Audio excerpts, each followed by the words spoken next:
Well, I'd like to thank John for that introduction. I'd also like to thank the Sons of Confederate Veterans, and specifically the University of Gray's camp, for inviting me here to talk to you today. Now, I've been coming to Oxford for many, many years, and I like the people, I like the town, and I like the history. And long ago, I became drawn into its past. I spent a lot of years digging in the archives, in the libraries, and studying all the records. And eventually I went on to write a book about it. As a journalist, I'm always looking for interesting stories, and I always enjoy telling people about all the things that I've found. For someone like me who's not from here, Oxford stands unique in its history and gives both the casual tourist and the hungry writer a cornucopia of stories to tell.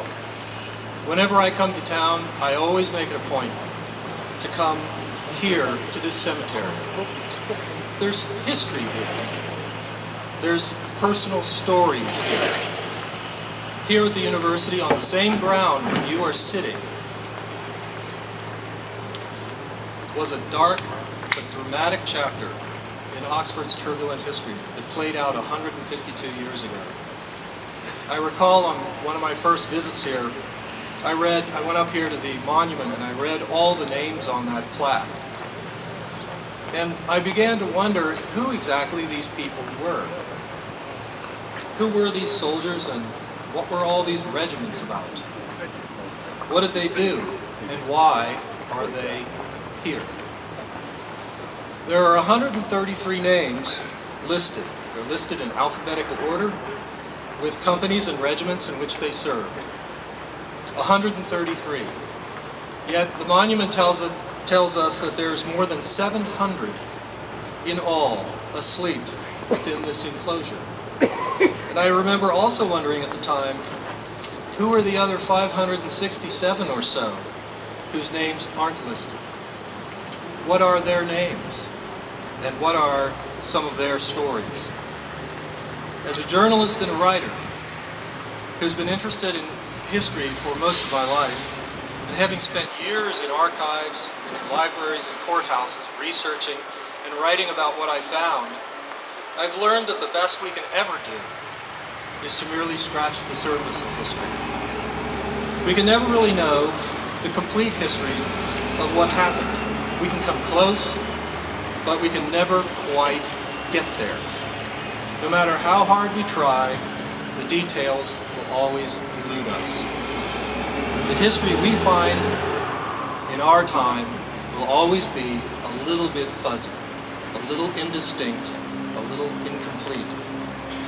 So we go with what we know.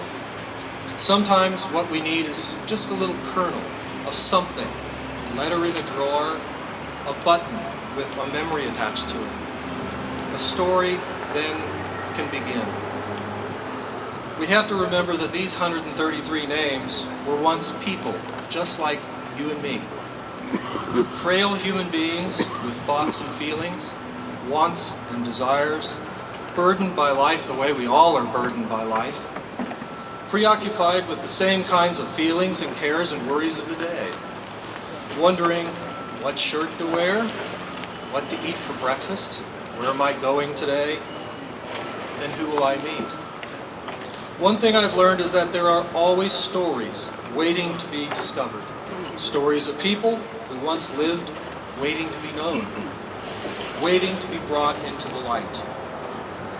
That's true of these gentlemen behind me.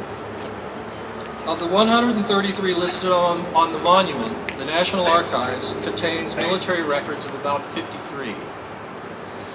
There are also 3 records of names that are not listed on the plate. While the National Archives records are fragmented and incomplete, they do show us a mixture of eager young men from all over the South who answered the call of their country and joined the Confederate Army.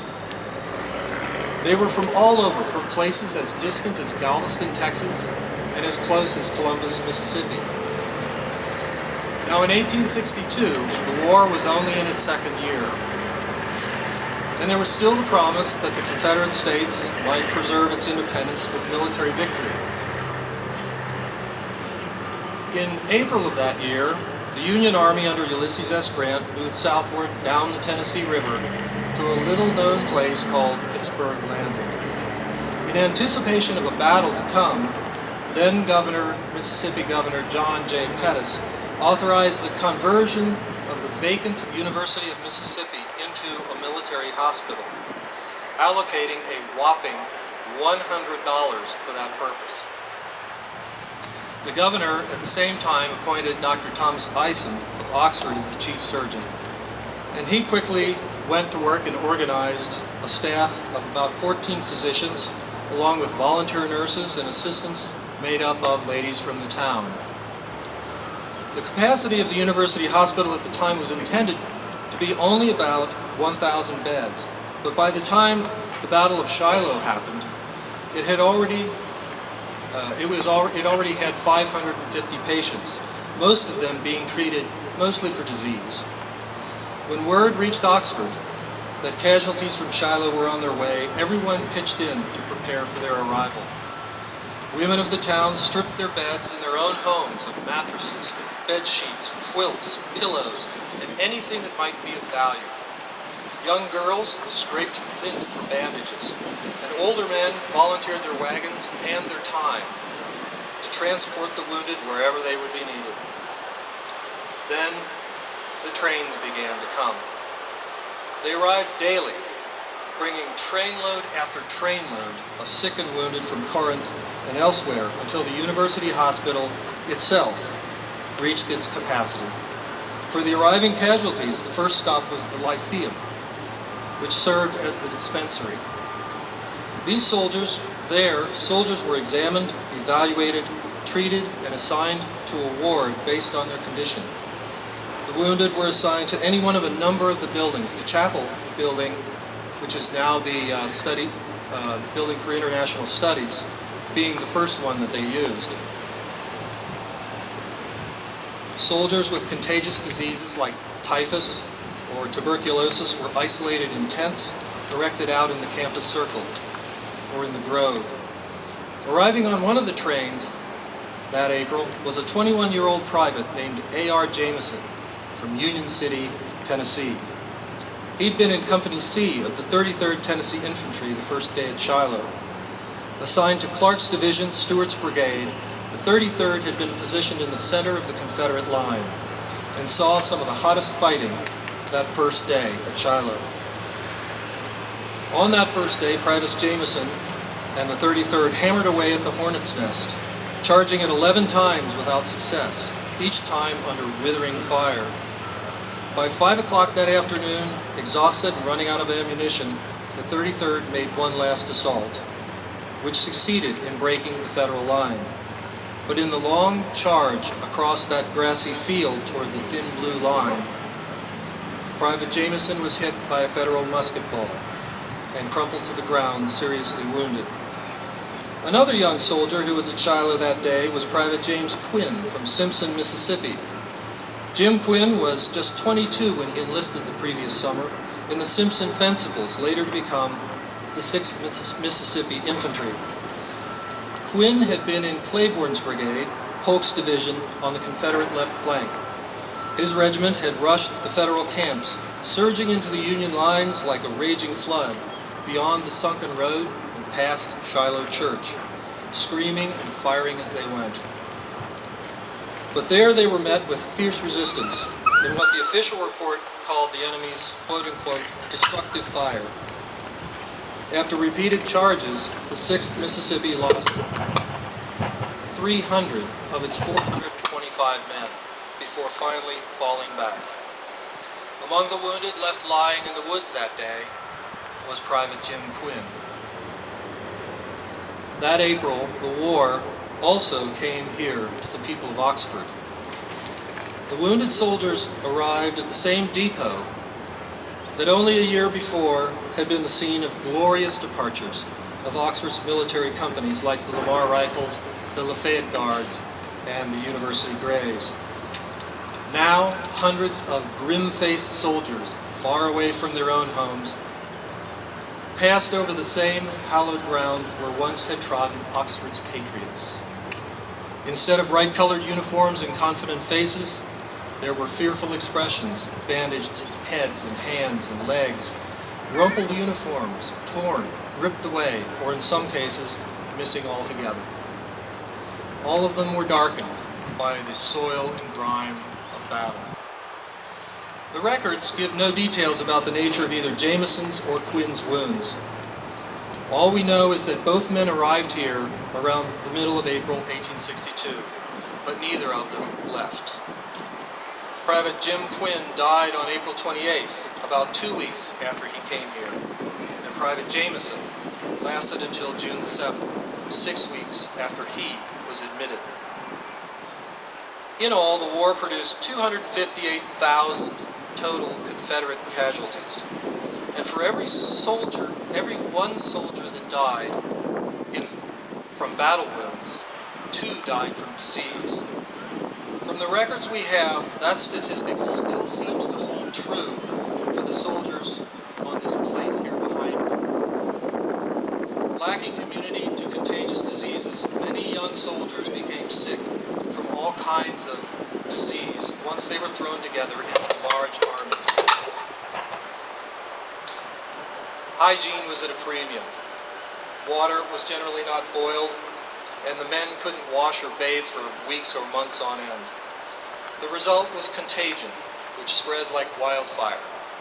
Common diseases among the troops included typhoid fever, pneumonia, tuberculosis, smallpox, typhus, bronchitis, and believe this or not, the common cold, which in its day was fatal sometimes. Private F.M. Jameson, presumably A.P. Jameson's older brother, had joined the 33rd Tennessee at the same time as A.P. But F.M. Jameson missed the Battle of Shiloh entirely, having contracted pneumonia a month earlier. As A.P. was charging the Hornet's Nest near Shiloh, F.M. Jameson was languishing in a hospital in Jackson. The 2 brothers were eventually sent here, where they both perished. One from wounds and one from pneumonia. And they're buried behind us today.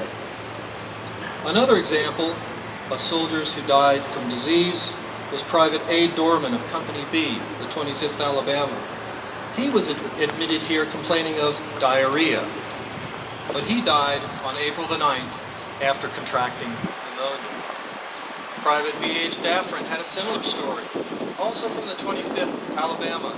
Daffrin was admitted in March with bronchitis, then contracted typhoid fever, and died on April the 18th. And the list goes on. For the deceased soldier, the Magnetic Observatory became known as the Dead House. It's where Farley Hall is today. And it became the last stop for the soldiers before coming here. In the beginning, the dead were treated with due respect. Socks were pinned to the toes. Hands were folded across the breast, eyes closed, jaws tied up with a blanket, and a blanket was used to cover the face. Then they were loaded onto a litter and carried to the Dead House, the Magnetic Observatory. There, a hired hand named William Jenkins handled the details of burial, verifying and reporting the identity of each soldier before mating them to a coffin brought in from town. Jenkins and a couple of slaves helped load them onto a flat wagon and transport the remains across the campus here to this burial ground. Slaves also dug the graves, then assisted Jenkins in lowering the coffin into the ground with ropes and properly mark it with the name of the deceased. Now, Jenkins eventually left the job and his duties fell to someone else, and we don't know who. Eventually, the resources dwindled dramatically. A rude pine box hammered together by slaves eventually replaced the coffins, and later even that became a luxury. As the number of hospital dead grew, corpses were simply thrown onto a wagon, carted away, and as one slave who was there remembered it later, they just buried them in bunches like dead chickens. Amputated limbs were carted off from the Lyceum in wheelbarrows and dumped in a hole nearby to be covered over and forgotten. But let me also tell you a story about a battle-wounded soldier who came here, and he lived. It's a story related by Mrs. Jenny Grant Johnson in her book, The University War Hospital, of a soldier who had been shot in the eye during battle. While the wound destroyed the eye itself, the lead ball remained in the socket, held there only by ligaments. At the time, there were few doctors available to do the surgery, so Mrs. Frances Harrison, who was here serving as a nurse, had the nerve to do the surgery herself. She took out the ball using the appropriate surgical instruments, and the operation was so successful and the eye healed up so well, the doctor who later inspected it discharged the soldier, who returned to his unit at the front. The young man kept in touch with Mrs. Harrison through to the end of the war, writing her often to say that he, quote unquote, would never forget her loving care. But by mid-1864, it was all over. Most of the doctors had gone, and the hospital resources were almost entirely extinguished. Of the roughly 1,500 Confederate soldiers who were treated here, nearly half of them perished. Once the scene of high-spirited youth, scholarly attainment, and Southern gallantry, the University of Mississippi campus soon became a graveyard, filled only with memories of the gallant men in gray. Daniel Blue, Samuel Burford, Benjamin Harris, Henry Clay. We gaze at their names still, and we remember. To know their stories is to share in their joys and sufferings, to reveal their struggles and accomplishments, and appreciate them for their uniqueness, their courage, and their humanity. To know their stories is to know them again, to bring them back to life, and to guarantee that they will never be forgotten. When I come to Oxford anymore, I still come out here to visit this cemetery. I make it a point to. And when I stand here and I read the names of the 133 on the monument, I'm prone to recall a passage. He will wipe away every tear from their eyes, and death shall be no more. Neither shall there be mourning, nor crying, nor pain any more, for the former things have all passed away. And so let us gather here to remember these young Confederate soldiers who today rest in hallowed soil beneath this shaded grove. Let us remember their names, remember who they were, and remember that they gave of themselves that their nation might live. Thank you.